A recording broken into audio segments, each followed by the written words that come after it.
Ser Podcast.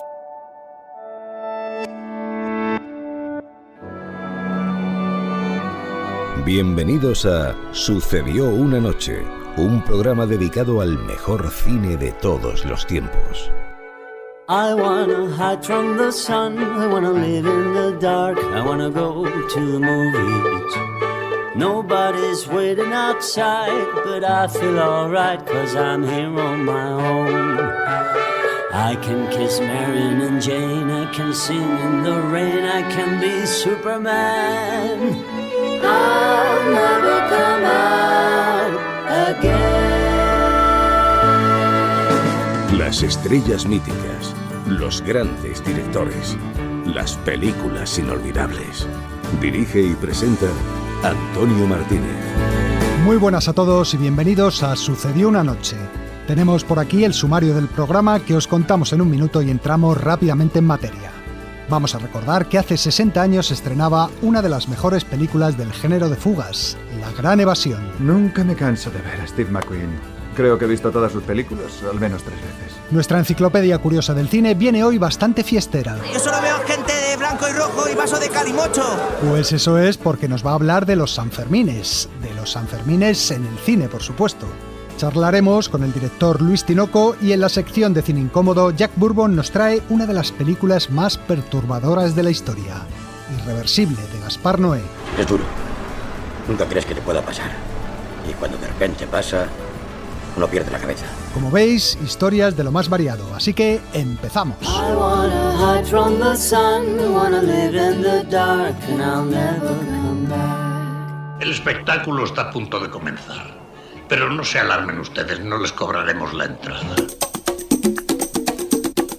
Lo que el cine nos dejó. Es tan difícil ser alguien que la gente no olvida. Esta semana se han cumplido 60 años del estreno de La Gran Evasión, una película dirigida por John Sturges en 1963, que, como decíamos en el sumario, resulta uno de los mejores ejemplos de ese subgénero que podemos llamar películas de fugas. ¿Os apetece que la recordemos?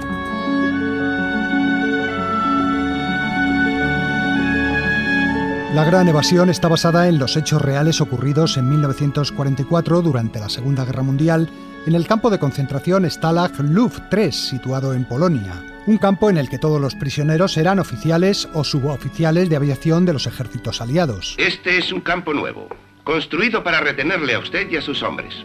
Renuncien a sus vanos intentos de fuga y con inteligente cooperación esperaremos todos el fin de la guerra lo más cómodamente posible. Por ello, el campo contaba con medidas de seguridad extremas, pero también los presos recibían en él un trato mejor que en otros campos de concentración alemanes, y las raciones de comida eran suministradas por la Cruz Roja. De los oficiales de aviación prisioneros responde exclusivamente la Luftwaffe, no las SS, ni la Gestapo. Desde luego, si la Luftwaffe no puede con la tarea, los prisioneros volverán totalmente a nuestra jurisdicción, y siento decirle que carecemos de su comprensiva camaradería. A pesar de esas ventajas, los prisioneros no olvidaban el primer deber que tiene un soldado capturado, el deber de fugarse. Pretendo crear tal cúmulo de dificultades y problemas al Tercer Reich que miles de soldados que podrían ser empleados en los frentes tendrán que permanecer aquí persiguiéndonos. ¿Cómo? Logrando que se fuguen más hombres de este perfecto campo de concentración que de todos los demás juntos. De esta forma, los prisioneros elaboraron un plan de fuga masivo, consistente básicamente en excavar 3 túneles a los que llamaron Tom, Dick y Harry. ¿Cuántos piensan sacar?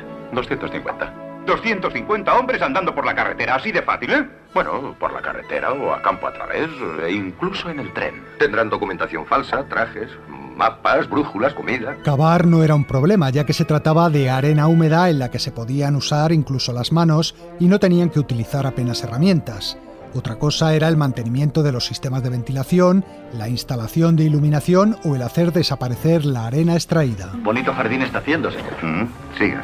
Cuando los alemanes descubrieron uno de los túneles, los prisioneros decidieron centrarse únicamente en otro de los 2 restantes y anticipar lo más posible la fecha de la evasión. Abrid el Harry. Cavad. Contrarreloj. La noche elegida fue la del 24 de marzo de 1944. Te veré en Piccadilly, en el Scott Bar. Sí. Alex Casey era uno de los prisioneros del campo, el encargado de fabricar los pasaportes falsos que había decidido no fugarse. Así recordaba el ambiente en las horas previas a la evasión. Ese día había un ambiente de emoción apenas disimulado y también de aprensión por lo que pudiera suceder. Bretel me dijo, si no consigo salir vivo, podrías contactar con mi familia y decirles lo que pasó y por qué. Otro compañero me pidió que le guardara un reloj de oro que le habían regalado sus padres por su 21 cumpleaños. Y entonces se marcharon. Finalmente, de los 250 hombres inicialmente previstos, solo pudieron escapar 76, ya que fueron sorprendidos en mitad de la operación. Vaya un infierno de tiros que se ha organizado. ¿Los habrán ido matando uno a uno conforme salían? Era imposible, habríamos oído antes los disparos. A partir de ese instante se puso en marcha la mayor caza de presos fugados jamás vista. La mayoría fueron capturados, otros asesinados sin piedad en la estación de tren o a punto de subir a un autobús. ¡Quietos! ¡No tiren, no disparen! Lo siento, compliqué las cosas. Es igual. Gracias por sacarme de allí. Hitler exigió el fusilamiento de todos los fugitivos capturados y de aquellos que no pudieron hacerlo, pero Göring y Himmler, conscientes del cada vez más cercano final de la guerra y de la exigencia de responsabilidades que vendría después, intentaron impedirlo. Solo consiguieron que el Führer aceptara limitar el número de ejecuciones a 50. Alex Casey otra vez. Los eliminaron deliberadamente a sangre fría. Otros fueron fusilados por capricho de Hitler. Pienso en ello siempre, posiblemente todos los días. De los 76 evadidos, solo 3 lograron llegar a las líneas aliadas. Soy oficial británico. Acabo de escapar de un campo de prisioneros en Alemania y me propongo llegar a España. ¿Me comprende? ¿Puede ayudarme? Conozco a quien podría. Magnífico. Pero al menos se cumplió el objetivo de desviar miles de soldados del frente para capturar a los fugados.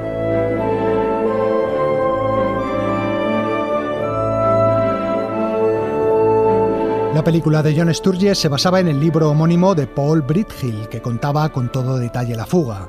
Robert Rileya era su ayudante de dirección. Siempre se intenta hacer una película que sea lo más fiel posible, aunque luego tengas cierta licencia creativa para que sea entretenida. Es algo que tuvimos muy presente. Quizá en unos casos se alteraron un poco los personajes. Sturges reunió para la película un reparto espectacular. Richard Attenborough daba vida al cerebro de la fuga, inspirado en el oficial británico Roger Bushell, que fue quien dirigió la evasión real. Willy, tú y Danny seréis reyes del túnel. Danny, tú ocúpate de las trampillas. Señalaré contigo su exacto emplazamiento mañana. Bien. Sedgwick, carpintería y mecánica. Griff, ya he dicho que sastre. Bien. Nimoy, Haynes, diversión. Mac, desde luego, al servicio de información. Charles Bronson era el experto en túneles, un excavador con claustrofobia. Desde que era pequeño, he odiado y temido los sitios cerrados, como cuevas y sótanos. Pero si ha escapado 17 túneles, más de 17. Porque debo fugarme. Tengo mucho miedo, aunque lo oculto. Donald Pleasence era el falsificador de pasaportes, el actor que interpretaba al superviviente Alex Casey, al que escuchábamos antes. Nada se le resiste a usted, amigo mío. Gracias, señor. Y había otros actores de primer nivel como James Coburn, Gordon Jackson o James Garner. Nunca hubiéramos llegado tan lejos sin ti. Si te sirve de algo, creo que has hecho una gran labor. La hicimos todos. Sí. Pero sobre todo destacaba en el reparto la presencia de Steve McQueen. El rey del cool daba vida al prisionero más irreductible de todos. 17 tentativas de fuga. 18, un señor. excavador, un ingeniero. No he visto Berlín aún ni desde tierra ni desde el aire y pienso verlo de ambos modos antes de que acabe la guerra. 10 días de aislamiento, Hills. Capitán. 20 días. ¿Estará todavía aquí cuando yo salga? Nevera. Su personaje era secundario, pero con su enorme carisma hacía suya la pantalla en todas las escenas en las que aparecía. ¿Tienes ya preparado algo? ¿Has visto cómo están situadas las torres? Sí. Hay un punto muerto en medio. Se puede estar junto a la alambrada sin ser visto por esta torre ni por aquella. La del final está lejos, no le verían a uno, sobre todo de noche. Estás loco. ¿Eso crees, eh? Pues veámoslo. Y ahora mismo. La película tiene dos partes claramente divididas. En la primera se muestran los preparativos para la fuga. Debo confesar que estoy sorprendido por la amplitud de esta actividad, jefe de grupo. Satisfecho, desde luego, pero sorprendido. ¿Sorprendido, coronel? Los aviadores son caballeros, no campesinos, que cavan la tierra. Por eso estoy sorprendido. Los ingleses son muy aficionados a la jardinería. Cierto, pero flores. Las flores no se comen, coronel. La segunda cuenta la huida y la suerte que corren cada uno de los fugados. Uno de los momentos más brillantes de esta segunda parte de la película tiene que ver con una de las habilidades de Steve McQueen. ¿Qué hacías en la universidad? ¿Estudiar educación física? Ingeniería química. Y corría sobre 2 ruedas. Motocicletas. En las ferias. Así pescaba un billete aquí y otro allá y pagaba mis estudios. En su vida, McQueen se hace con una moto y escapa con ella esquivando a docenas de alemanes que le persiguen, saltando protecciones y evolucionando por una gran pradera. Unas escenas que rodó el propio Steve McQueen sin necesidad de dobles, ya que era un gran piloto. Robert Riley otra vez. La escena de la moto tenía 2 problemas. Uno, su dificultad, pero quedaba resuelto porque Steve la manejaba muy bien. El otro era qué íbamos a hacer en la persecución, ya que la escena no aparecía descrita en el guión. Así que salimos a rodar por la mañana y fuimos improvisando todo lo que pasaba. Y a todos estos actores hay que sumar un elemento más que se convierte en casi un personaje más de la fuga. ¿Qué demonios llevas ahí? ¿Un piano? Viene conmigo. Nos referimos a la banda sonora que compuso Elmer Bernstein, una partitura vibrante y eficaz y que, como corresponde al ambiente militar, resulta muy rítmica en algunos pasajes. Siempre me ha atraído lo rítmico en general. Muchas de mis partituras se definen por el uso de lo rítmico. El tema principal es una marcha de tono alegre y algo socarrón que describe certeramente el optimismo de los prisioneros, a pesar de la dureza del cautiverio.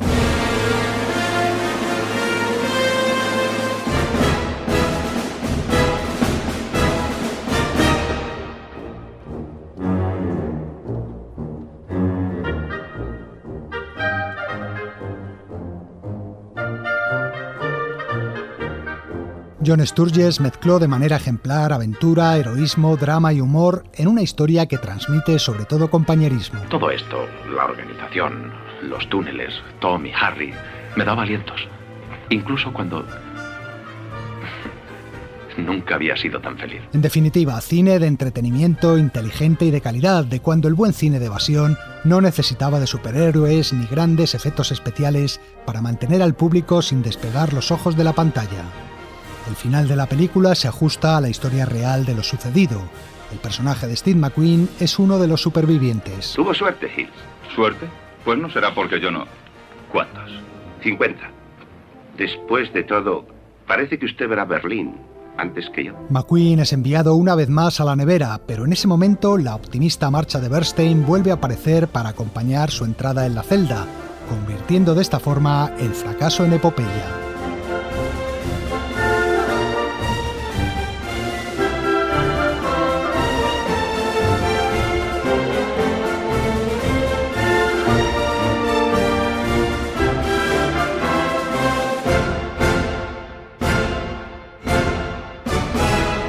Y ahora llega el momento de poner a prueba vuestro oído cinéfilo.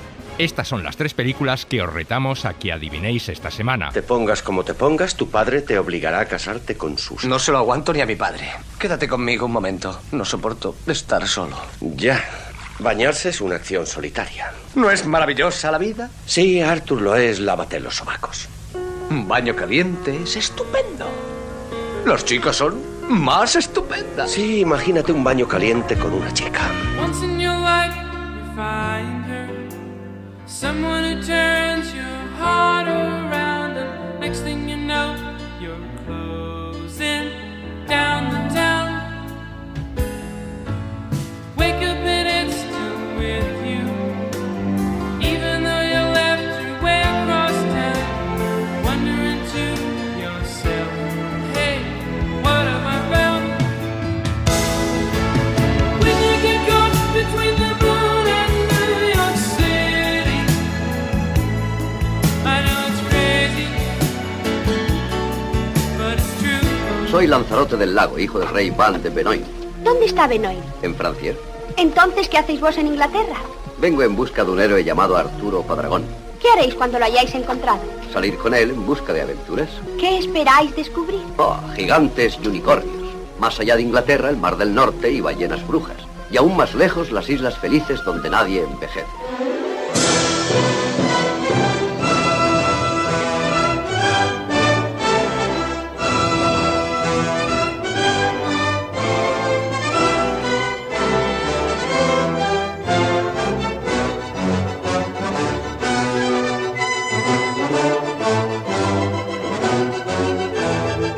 lo imaginas? Sí, me imagino que... Un palco escénico allí en aquel rincón.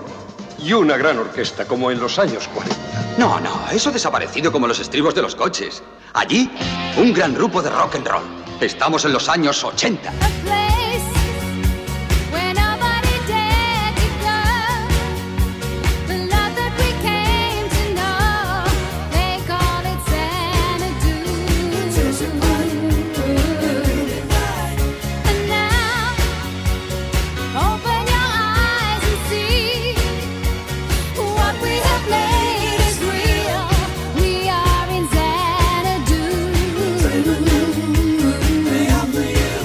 Bueno, vamos a ver qué tal se os ha dado. Empezábamos con Dudley Moore en la bañera y su mayordomo John Gielgud frotándole la espalda en Arthur, el soltero de oro, la comedia que Steve Gordon dirigió en 1981 con ese tema de Christopher Cross en su banda sonora que se hizo archiconocido. Otro Arthur bien diferente daba título a la siguiente película, Los Caballeros del Rey Arturo, el clásico de aventuras de los años 50 en el que Robert Taylor hacía de Lanzarote y Ava Gardner de Ginebra. Y terminábamos con otra película de comienzos de los 80, el musical Xanadu, en el que Olivia Newton-John era una musa que bajaba a la tierra para ayudar a poner en pie un nuevo club a un antiguo músico y a un pintor que diseñaba portadas de discos. Y es Olivia, junto con la Elo, los que interpretaban su famoso tema musical. Dale un título y lo escribirá. Enciclopedia Curiosa del Cine. Parece más una bomba que un libro. Como decíamos en el sumario del programa, el capítulo de hoy de nuestra enciclopedia viene muy fiestero. Estamos ya en plenos Sanfermines, la fiesta más conocida de nuestro país fuera de nuestras fronteras. Dice la escritora Lucinda Poole que la fiesta de Pamplona ya no es regional o nacional, sino internacional en su atractivo. Y a su difusión por todo el mundo también ha contribuido el cine, dándole grandes y pequeños momentos en la pantalla.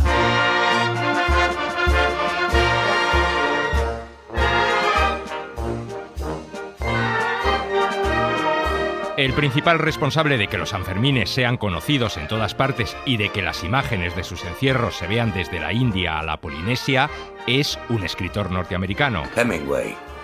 ¿Hemingway? Eso es, Ernest Hemingway llegó a Pamplona por primera vez en 1923. Por entonces se había establecido en París como escritor y periodista y decidió cogerse unos días de vacaciones. Te dije que voy a ir a España, voy a ir a pescar y a ver alguna corrida. Hemingway aprovechó las vacaciones para enviar crónicas sobre los Sanfermines y sus corridas de toros al periódico canadiense de Toronto Star Weekly. ¿Quieren ustedes preguntarle algo especial a mi hermano Pedro? No, solo queríamos desearle buena suerte. Gracias. Sí. Mucha suerte. Gracias. El escritor quedó fascinado por las fiestas. Hemingway, qué sanferminero te han puesto. Y con el tiempo acabaría convirtiéndose en un experto. ¿Esos son los toros? No, esos son los mansos. ¿Mansos? Sí, arropan a los toros y evitan que se peleen entre ellos. Pero no atacan nunca los toros a los mansos. Sí, a veces van directos a ellos y los matan. ¿Y no hacen nada los mansos? No, intentan hacerse amigos. Hemingway ambientó su novela Fiesta precisamente en San Fermín y sus crónicas, publicadas en periódicos de todo el mundo, sedujeron a lectores de todos los países que desde entonces han querido visitar Pamplona y vivir la experiencia de los encierros. ¿Le veré el año que viene? Puedes contar con ello. El escritor acabaría regresando a Pamplona hasta 8 veces más.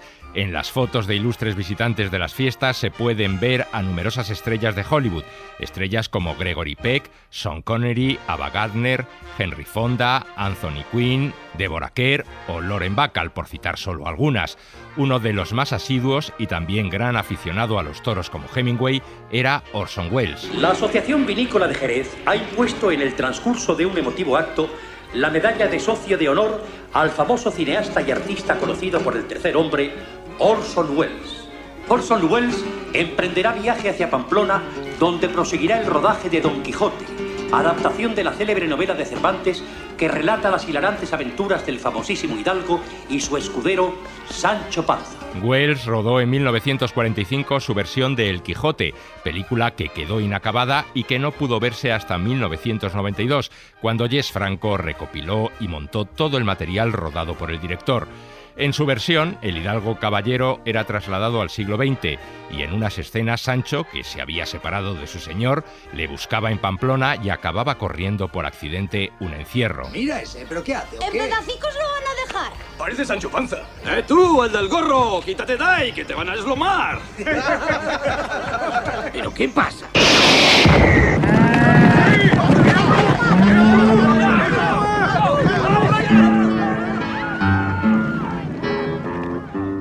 El cine americano ha mostrado en varias películas las fiestas de Pamplona, películas como Holiday in Spain con Peter Lorre o Carnaval de Ladrones, en la que Stephen Boyle, el mesala de Ben-Hur, aprovechaba el bullicio para robar un banco. Pero sin duda la mejor película de Hollywood sobre los Sanfermines es Fiesta, adaptación de la novela de Hemingway que Henry King dirigió en 1957 con Tyrone Power, Ava Gardner, Errol Flynn y Mel Ferrer en los papeles principales. ¡A peseta al pañuelo! ¿Qué estás haciendo aquí? He venido a ver las corridas. Nunca he visto una en mi vida. ¿Sabías que yo iba a venir? Claro, Robert me lo dijo. Varios amigos americanos coinciden en San Fermín y el ambiente de alegría, toros y alcohol sirve de telón de fondo a una historia de celos y amores imposibles. ¿Y ahora qué pasa? Pues sueltan una vaquilla brava para que los muchachos se puedan divertir. ¿Y la vaca les va a embestir? Espera y verás. La película contiene en general descripciones bastante acertadas de la fiesta y sus tradiciones. Dime, ¿qué es eso del encierro? Pues son los toros que corren desde el corral hasta la plaza.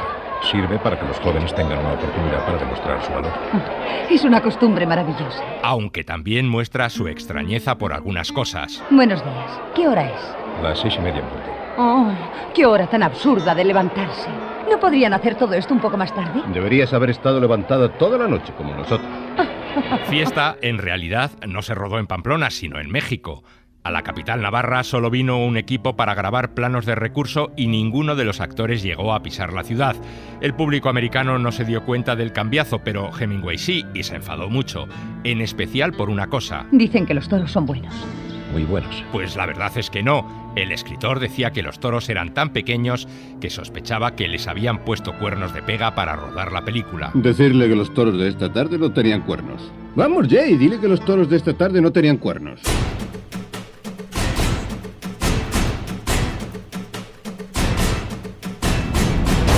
Pero hay también otras películas americanas que tratan de forma extravagante las fiestas pamplónicas. Pero bueno, ¿de quién ha sido esta idea? ¡Corred, que nos alcanzan! ¡Es divertido,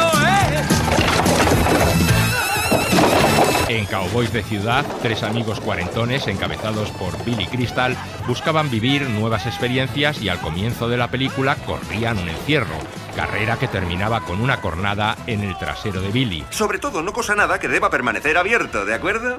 Claro. ¿Pero qué haces? ¿Fotografías mi culo? Naturalmente, este es un momento Kodak. Sonríe.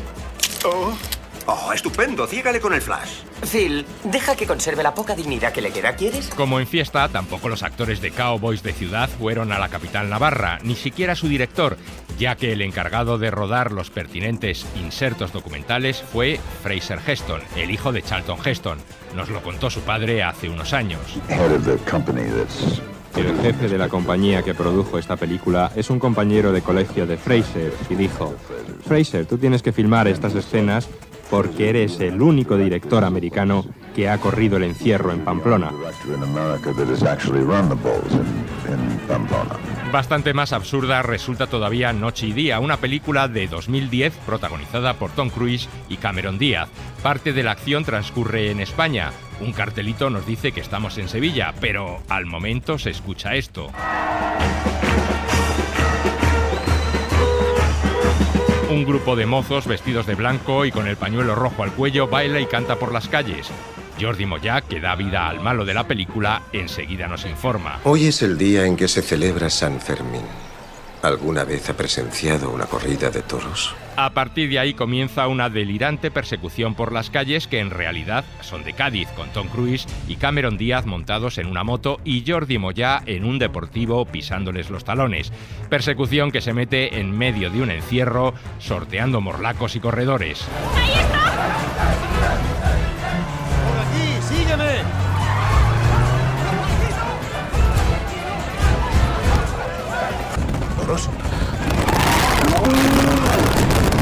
Mucho más seria y respetuosa con los Sanfermines es la película Americano, estrenada en 2003, que versa sobre 3 estadounidenses de vacaciones en Pamplona. Si usted se cae durante el transcurso del encierro, protéjase la cabeza con los brazos y permanezca... Okay, boys, be safe, all right? I'll meet you at the Carver Cafe. Todas las precauciones. Protect your head with your hands and lie still onto the boots. La película tiene el mérito de haber rodado una de las mejores secuencias de encierro que se han visto en el cine, y haciéndolo no con extras, sino con corredores reales.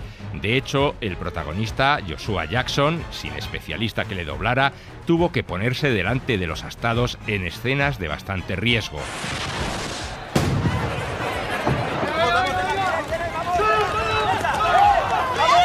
¡Vamos, corre, corre, quita!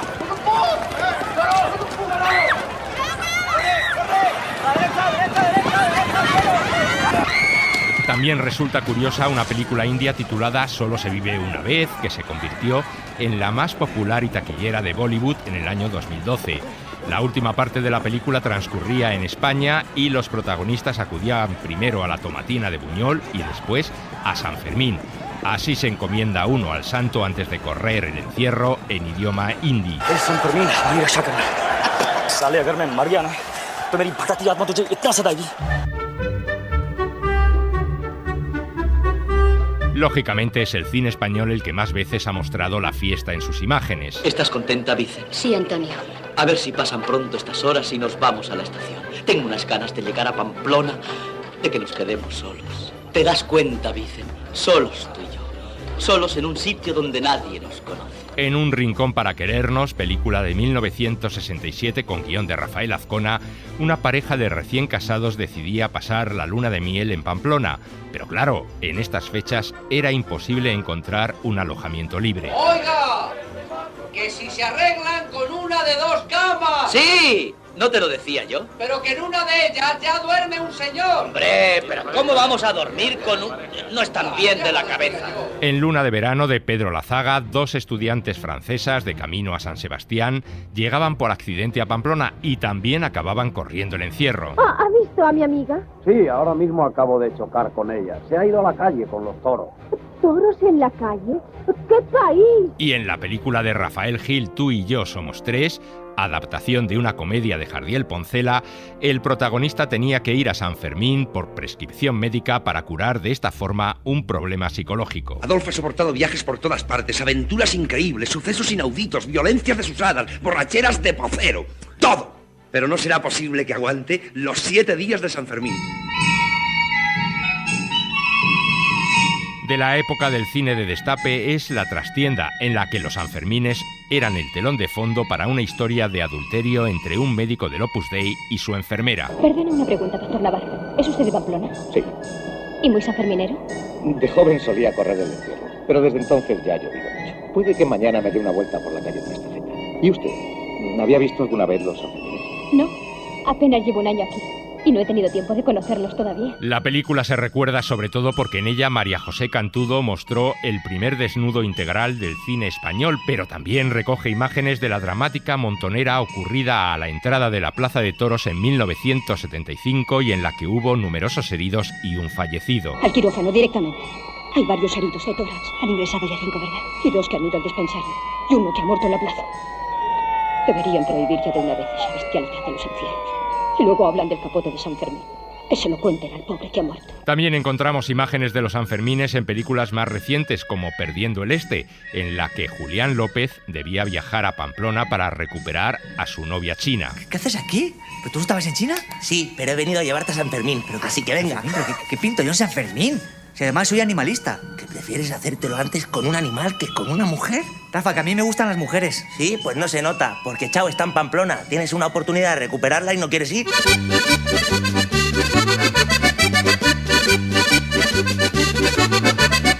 En realidad, ninguna de las películas que hemos mencionado refleja totalmente el espíritu de la fiesta, y rodar un encierro de verdad en una película de ficción resulta casi imposible, ya que habría que cortar parte del recorrido durante días y es complicado meter una cámara dentro para filmar al protagonista. ¡Corre, que vienen los toros! ¡Corre! Por eso la mayoría de las películas incluyen insertos documentales en esas escenas. Con trampa o no, de lo que no cabe ninguna duda es del impacto visual que tiene San Fermín. impacto que le ha permitido servir de fondo en el cine para contar historias tan variadas.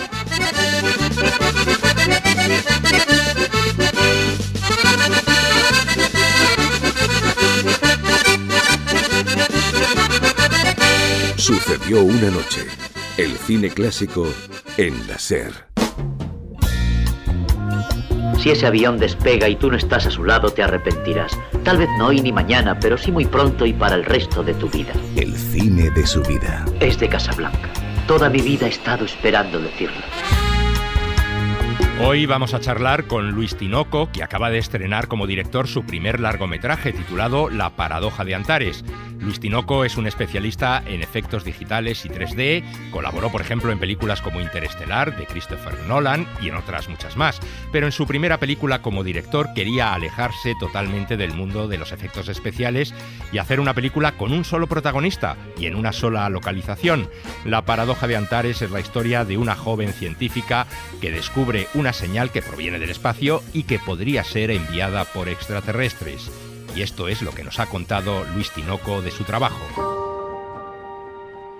Yo empecé con animación 3D. Yo desde que tenía 8 años, que cayó un ordenador en mis manos, empecé a programar y casi no estaba ni el concepto de gráficos en 3D, que ya empezaba programando a hacer una línea, la línea esa la multiplicaba no sé cuántas veces, la giraba, la rotaba para hacer como gráficos tridimensionales. Como el 3D. Parece que salgan cosas de la pantalla. En la isla de los devoradores de carne, cerraron las puertas del cine para que no pudieras salir si tenías miedo. Y de la animación 3D pasé a hacer efectos visuales digitales para películas. ¿Es usted el dueño de este sistema? Sí, llevo trabajando en él algún tiempo. Es en parte iluminación escénica y en parte efectos de magia, pero ningún estudio tiene nada parecido. ¿Y sabe por qué? Porque son unos anticuados, no tienen visión. Y entonces ya empezando a ir a rodajes, a participar en serie, en películas, llega un momento en que la otra pasión mía, que era escribir, empieza ya todo a tomar, todas las piezas del puzzle están puestas, ¿no? Entonces tiene la parte técnica, la parte de experiencia en cine y luego aparte la escritura de guiones. Y entonces la necesidad de explicar historias propias. A mí me encanta el trabajo que hago de efectos visuales, me gusta mucho ser una herramienta para directores, para productoras, para explicar sus historias, sus películas a través de la animación y de los efectos visuales, pero también tengo como la necesidad de explicar mis historias. Rex, ¿no estás en 3D? ¡Claro que estoy en 3! ¡Oh! Estoy muy avergonzado. Soy ingeniero informático, nunca he ejercido, pero sí que es verdad que esa parte técnica de alguna manera ha influido en mi trabajo. O sea, estoy rodeado de ordenadores, de discos duros, de redes y el día a día nuestro, los efectos visuales, tiene esa parte técnica, entonces sí, puedo decir que me habrá ayudado. No se preocupe, lo arreglaremos en montaje. Lo digitalizaremos. De acuerdo, empecemos a rodar. Todo lo que he hecho de cine ha sido completamente autoformación, teniendo en cuenta que cuando yo empecé mi rol en el estudio, que es supervisión de efectos visuales, ni existía el concepto aquí en España. ¿Puedo llevar un gatito? No, lo insertaremos luego, no se preocupe. ¿Van a insertar al gatito luego? Sí. ¿Por qué? Así tendremos más opciones. ¿Opciones de qué? De gatitos. Recuerdo las primeras películas en las que estuve trabajando hace, yo qué sé, 18 años, que montar un croma verde era como que todo el rodaje estaba nervioso aquel día, porque ¿y esto y cómo es? Y tal, y siempre estaba ahí el friki que iba a poner las marcas detrás, que no sé qué, que hacía fotos de referencia, que hacía... He vivido esa evolución de los efectos visuales en España, sobre todo, pues un poco creciendo con la profesión.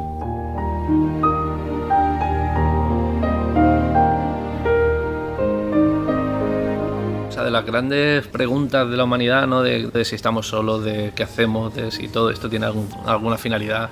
Me parece que entra dentro de las preguntas universales, como de lo trascendente. Alexandra, ¿has encontrado ya extraterrestres? No, todavía no, pero los encontraré. Pero llevas mucho tiempo mirando. Eso es que a lo mejor no hay nada, ¿no? El universo es muy, muy grande.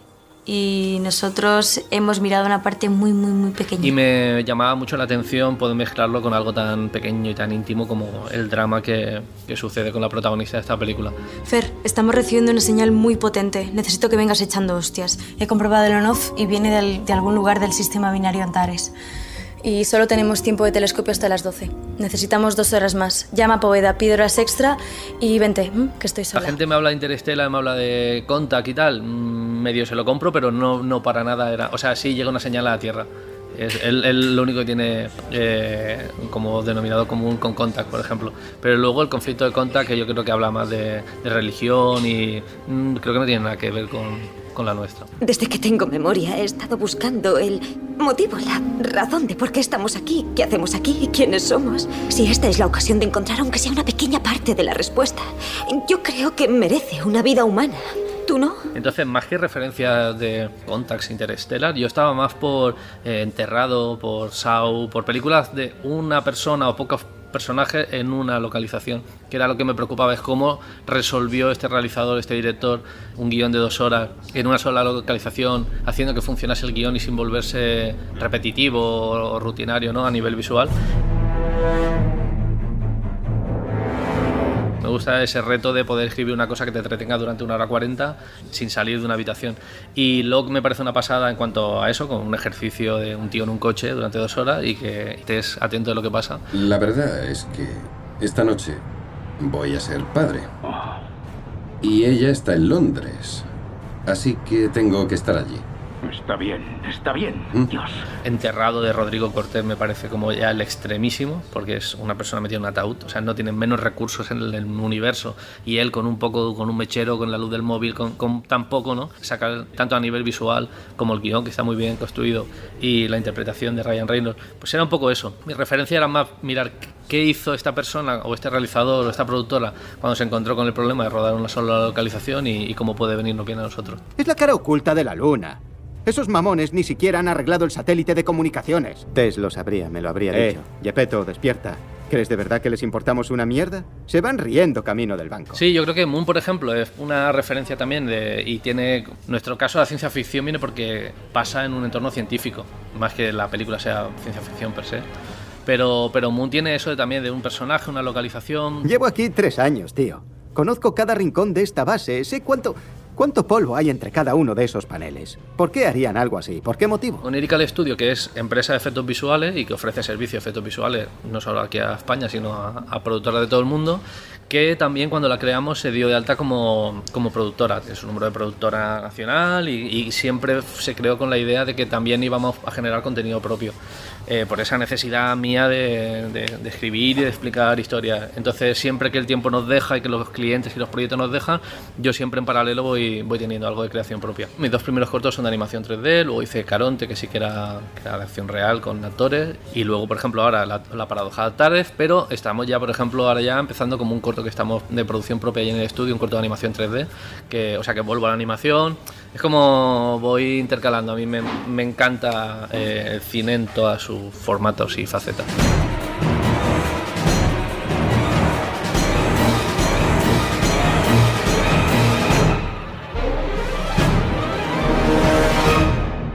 Sucedió una noche. El cine clásico en la SER.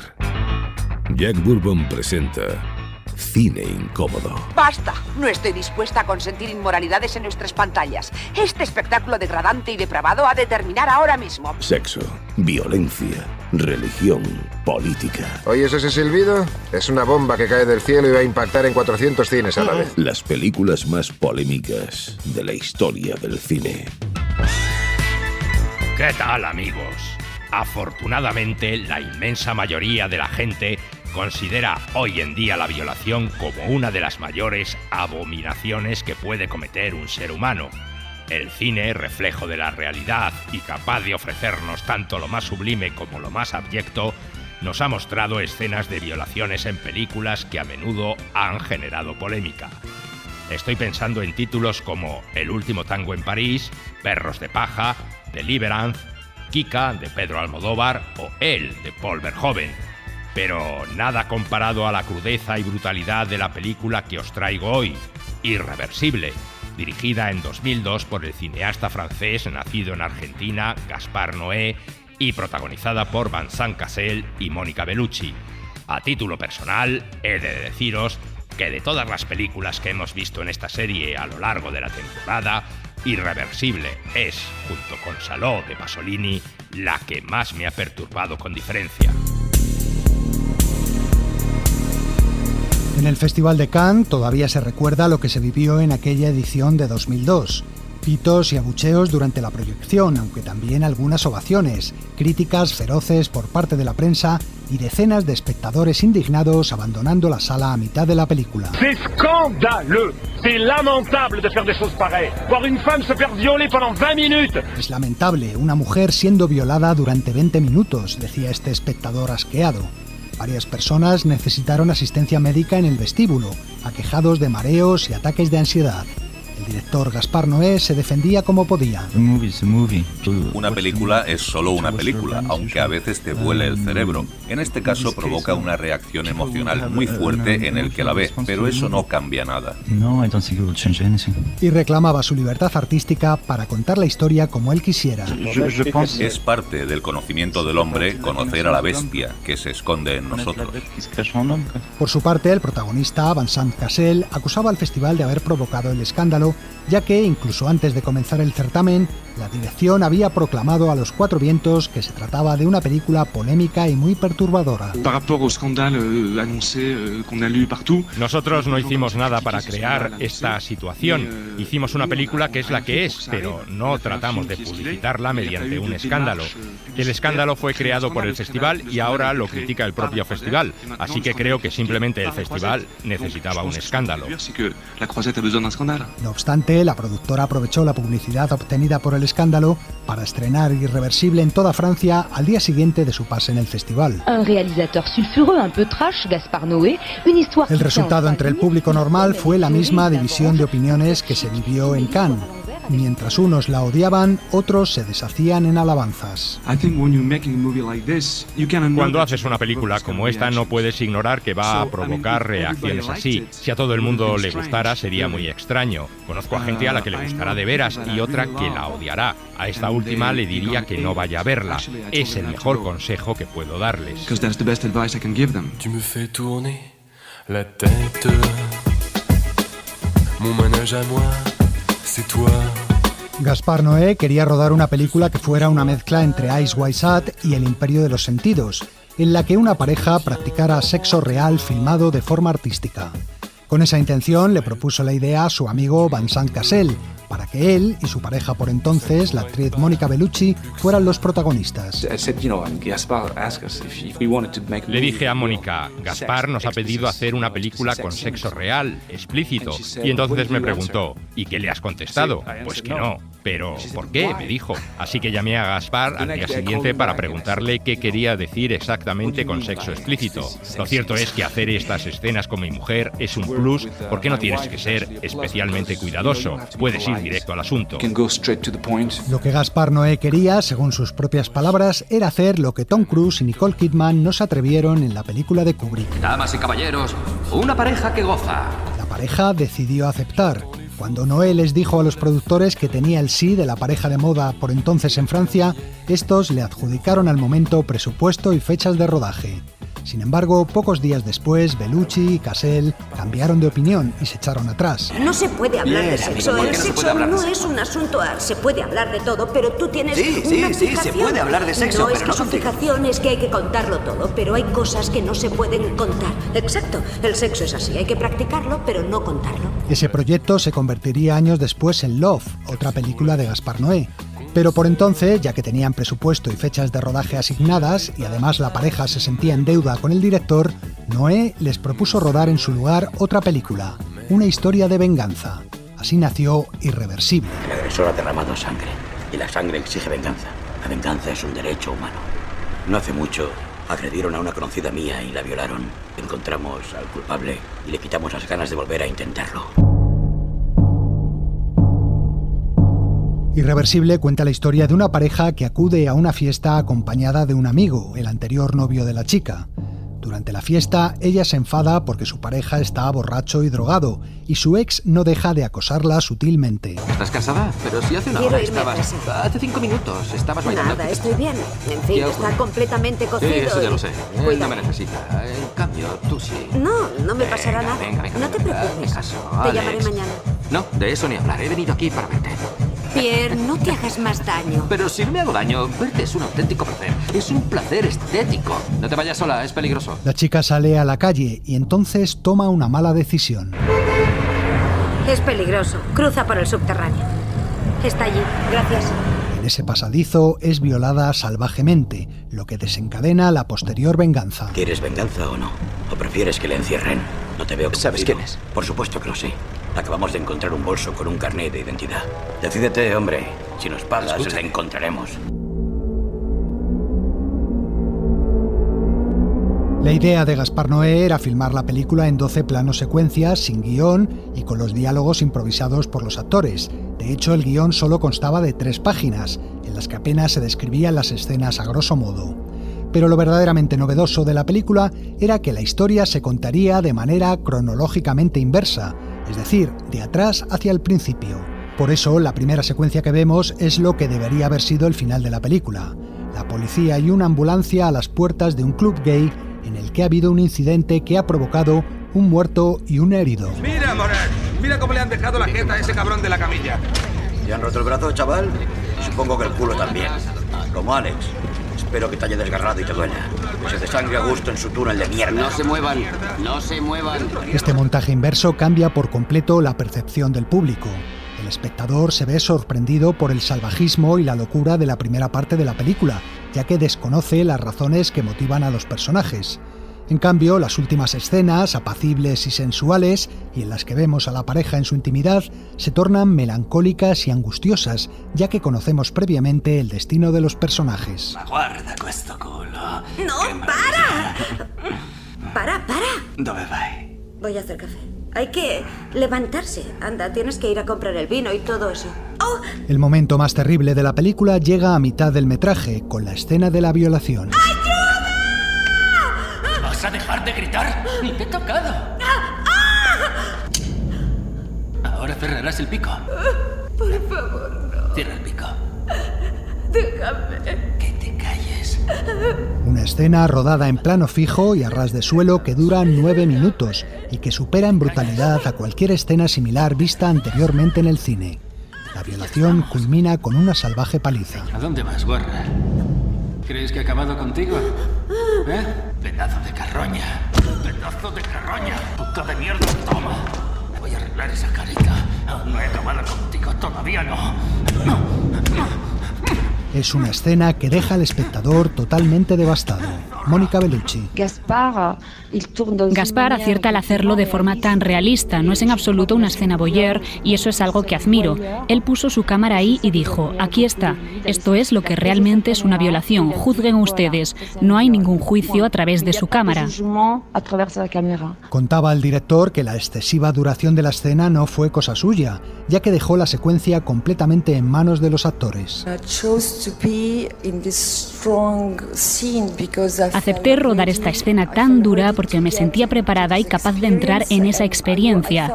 Y debo decir que siempre me sentí protegida porque la ensayamos muchas veces y conocía perfectamente cada movimiento de la escena. Mi cuerpo era el objeto exclusivo de mi trabajo y eso me permitía dar un sentido de verdad y de realidad a la escena. Pero hay además otra escena en la película que resultó también bastante polémica e impactante. Os pregunto quién es. Civilízate. ¿Quién es? ¿Por qué buscas a Entenia? ¿No te importa por qué? ¿Eres tú? No me ¿Ves jodas, Entenia? Vincent Cassel busca en un sórdido club de sadomasoquismo gay al autor de la violación. Entonces se desata una pelea en la que le rompen un brazo e intentan violarle. En ese momento su amigo, el ex de la chica, coge un extintor y machaca literalmente la cabeza del tipo a base de golpes.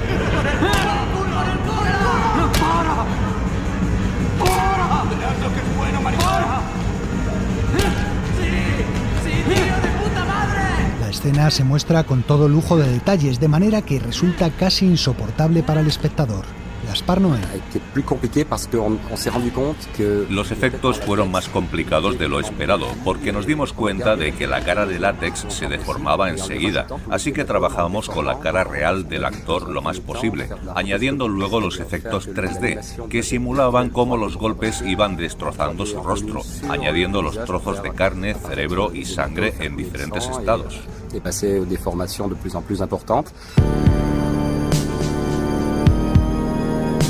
Todo en Irreversible parece pensado para incomodar al espectador, desde la atmósfera asfixiante a los efectos estroboscópicos, la ausencia de iluminación artificial, una cámara mareante que en las transiciones da vueltas en todos los sentidos, una banda sonora a veces enervante. Noé añadió además un sonido de fondo de 28 Hz que resulta imperceptible para el oído humano, pero que puede provocar reacciones físicas de vértigo y mareo. Todo ello crea el ambiente perfecto para la crispación y la locura que presiden la primera parte de la película. ¿Qué pretendes? ¿Dónde crees que vas con ese cabreo? ¿Qué quieres, una venganza de serie B? No seas imbécil. Anda, vamos al hospital. Calla, joder. Deja de tocar los cojones. ¿Quieres pegarme, verdad? ¿Te gustaría pegarme, no? ¿Qué haces, joder? A las acusaciones de misoginia por la escena de la violación se sumaron también las de homofobia contra el director, debido a que el violador resulta ser homosexual y al horror que muestra la escena en ese club sadomasoquista gay de Pesadilla. ¿Conoces a Alteria? Chúpamela. No, tu padre. ¿Sabes dónde está Alteria? ¿Conocéis a un tal Alteria? No le conozco. Un tío que viene por aquí. Alteria. Tal vez esté por ahí. Una película salvaje y polémica como pocas que abrió el debate sobre la necesidad o no de mostrar en la pantalla una violación de forma tan perturbadora. Mónica Bellucci al menos parece tenerlo claro. Hoy, cuando vuelvo a ver la película, pienso que muchas cosas han cambiado con respecto a entonces. Las nuevas generaciones están más preparadas para hablar de temas delicados como este, y especialmente las mujeres somos más libres para hacerlo. Esta es una película polémica, por supuesto, pero creo que si la polémica nos permite tocar temas importantes como este, es también una forma de buscar soluciones al problema, porque el dolor del abuso es algo que nos puede tocar a todos. En el año 2019, Gaspar Noé realizó un nuevo montaje de la película, esta vez de forma cronológica. Decía el director que así el espectador podría identificarse mejor con los personajes y comprender sus actos. Este nuevo montaje fue presentado en el Festival de Venecia de ese año. Pensé que tal vez ya era hora de hacer lo que tantos me habían pedido, volver a la película, pero de una forma diferente. Quería contarla otra vez, pero con un montaje cronológico, y el resultado creo que funciona y estoy feliz de que la película tenga una doble vida. La nueva versión, que sigue el orden cronológico, es mucho más sólida que la otra, que era más cerebral. El nuevo montaje se titula Irreversible, Inversión Integral y puede verse en la plataforma Filmin. En fin, amigos, hasta la semana que viene. Continuará.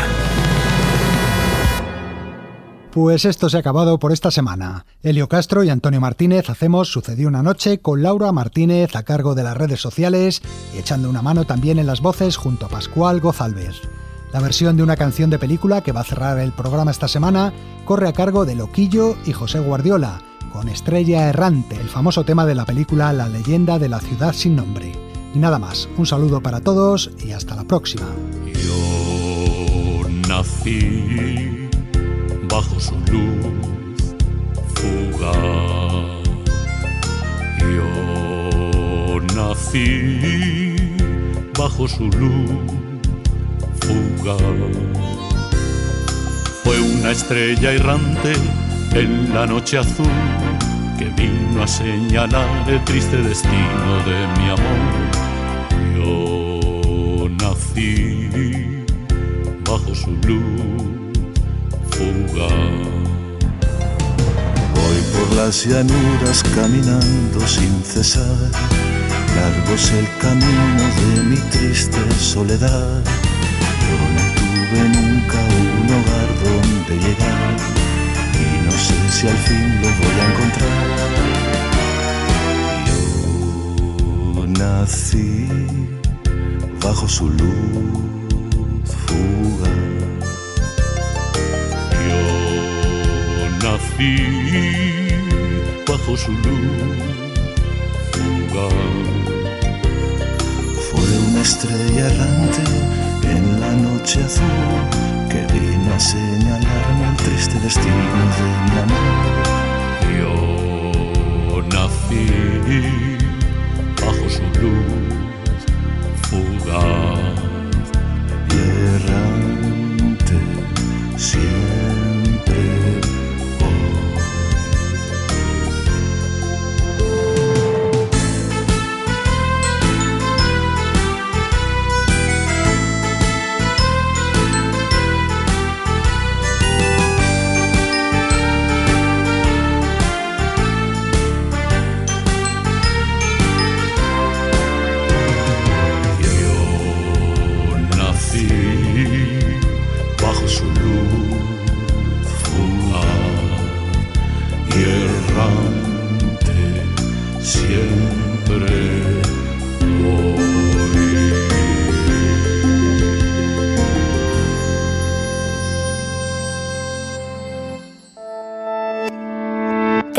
SER. La radio.